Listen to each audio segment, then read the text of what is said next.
नेपाल हामी गरिब भएको घाँस काटेर, धान काटेर, गहुँ काटेर, अरू कुरा गरेर होइन, कुरा काटेर हामी गरिब भयौँ होइन। कुरा काट्न छोडेर कपडा काट्नुस् त, कुरा काट्न छोडेर घाँस काट्नुस् त, कुरा काट्न छोडेर धान काट्नुस् त। कोही गरिब हुन्छ? खाली कुरा काटेर, राजनैतिक दल मान्छे काटेर, घरमा बसेका मान्छे कुरा काटेर, अनि देश गरिब भयो भने आछ बसिया छ, केही गरेको छैन। त्यसैले मेरो विनम्र अनुरोध छ, पैसा हुने अल्छेले उद्योग खोल्नुस्, पैसा नभएका जाँगरीका युवाहरूले व्यापार गर्नुस्। यति गर्यो भने हामी गरिब हुँदैनौँ। यसका लागि यो डाइरेक्ट सेलिङ मलाई मन परेको कुरा चाहिँ भन्छु है, मलाई पनि मन परेको चाहिँ यो त अमेरिकामा 1940 भनेको आजभन्दा 72 वर्ष अगाडि होइन, 72 होइन 82 वर्ष, आजभन्दा 82 वर्ष अगाडि खुलेको रहेछ नि त। अनि त्यो देश गरिब भएछ कि धनी भएछ त? सबभन्दा पहिले कहाँ खुल्याएर छ? अमेरिकामा। अमेरिका त टाठै पल्टिनु पर्ने हो नि त, सिद्धिनु पर्ने हो नि त, यस्तो बदमासी काम गरे बापत। तर त्यो देश त धनी र संसारको पावरफुल भएछ। हाम्रो देशमा यस्तो काम किन गरिँदैन भने, मैले अघि पनि भने, जागिर खाने, भाडा खाने र ब्याज खानेले यो कामलाई निरुत्साहित गर्छन्, प्रोत्साहित गर्दैन।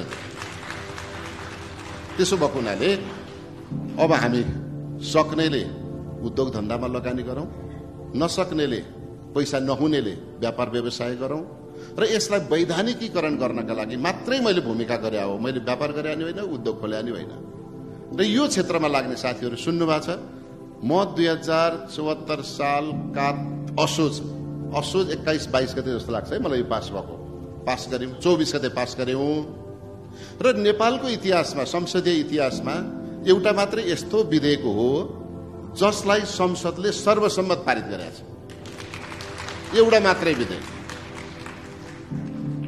तर त्यो यो डाइरेक्ट सेलिङको विधेयकमा चाहिँ मैले के बुझेँ भने यो नेपालका लागि एक कोसेढुङ्गा साबित हुन्छ। किन दलगत विभाजन गर्नु? संशोधन प्रस्ताव राख्ने साथीहरूलाई पनि म सहमतिमा गराउँछु भनेर अलिक मेहनत गरेको उहाँहरूले कन्भिन्स हुनुभयो। कुरा बुझाउँदा मान्छेले बुझ्दो रहेछ। बडे नेताहरूले संशोधन हाल्नु भएको थियो, पूर्व सचिवले समेत पनि संशोधन हाल्नु भएको थियो। उहाँहरूले शुद्ध त्यहाँ संसदमा तपाईँले रेकर्ड हेर्नुभयो भने माननीय मन्त्रीले संशोधन प्रस्ताव सम्बन्धमा दिएको जवाफले चित्त बुझेकोले मैले मेरो संशोधन प्रस्ताव फिर्ता लिएँ भन्नुभएको छ। त्यस पछाडि यो सर्वसम्मतिले पारित भएको छ। यसलाई हामीले जुन दिनदेखि यो ऐन पारित भयो त्यस दिनदेखि आज तपाईँले कहीँ सुन्नु भएको छ डाइरेक्ट सेलिङमा मान्छे ठगिएर पक्राउ परेको? मैले चाहिँ सुनेको छैन है। अनि यो व्यवसायमा सामान खराब भएर ठगिएको कोही उपभोक्ता ठगिएको छ? छैन। किन छैन भने यसमा व्यवसाय खोल्दै धरौटी राख्नुपर्छ, यसको 3-3 महिनामा अनुगमन गर्नुपर्छ, गुणस्तर मन परेन भने महिना दिनमा फिर्ता गर्न पाइन्छ।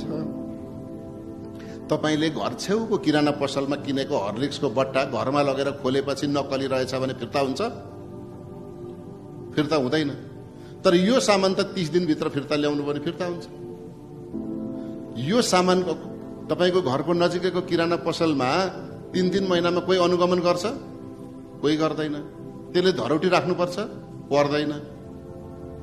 तर यसले चाहिँ यो सबै रीतकर्म पूरा गरेको हुनाले तपाईँ हाम्रो नजिकैको मार्ट भन्दा, तपाईँ हामी नजिकैको ग्रोसरी स्टोर भन्दा, तपाईँ हामी नजिकैको किराना पसल भन्दा यो 10 गुना ग्यारेन्टीवाला व्यवसाय हो।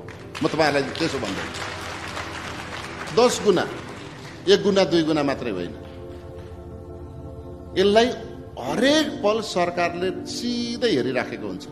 यो व्यवसायको चाहिँ प्रत्येक पल अनुगमन हुने भएको हुनाले यो व्यवसाय राम्रो छ। म सम्पूर्ण सहभागी साथीहरूसित अनुरोध गर्छु कि यो व्यवसायमा विदेशी सामान पनि केही नबेची त हुँदैन, किनभने उपभोक्ताको रहर, उपभोक्ताको आकांक्षा, तृष्णा स्वदेशीले नै मेट्न कोसिस गरौँ। सकभर स्वदेशी उत्पादन गरौँ, व्यापार घाटा कम गरौँ र थोरै मात्रा मात्रै विदेशी सामानहरू ल्याएर बेच्ने गर्यौँ भने राम्रो हुन्छ।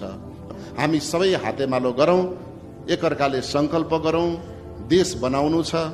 ठीक कुराका लागि निरन्तर लाग्नुभयो भने दुनियाँले के भन्छ भन्नेसँग तपाईँ लाग्ने होइन, तपाईँ के गर्नुहुन्छ त्यो महत्त्वपूर्ण हुन्छ। हिँड्नु ठुलो कुरा होइन, पुग्नु महत्त्वपूर्ण कुरा हो। त्यसैले तपाईँहरू हिँड्न सुरु गर्नुहोस्, आफै पुगिन्छ, एक दिन राम्रो हुन्छ। मैले पनि यो काम गर्छु भन्दा यसरी नै सम्मान पाउँला, माला लगाउँला, राष्ट्रिय सभागृहमा धेरैले ताली पिटेर उठेर अभिनन्दन गर्लान् भनेर गरेको होइन। मैले मेरो भित्रको ब्रह्मले देखेको काम ठिक ठानेर गरेको थिएँ। आज प्रमाणित भयो, ठिक काम रहेछ।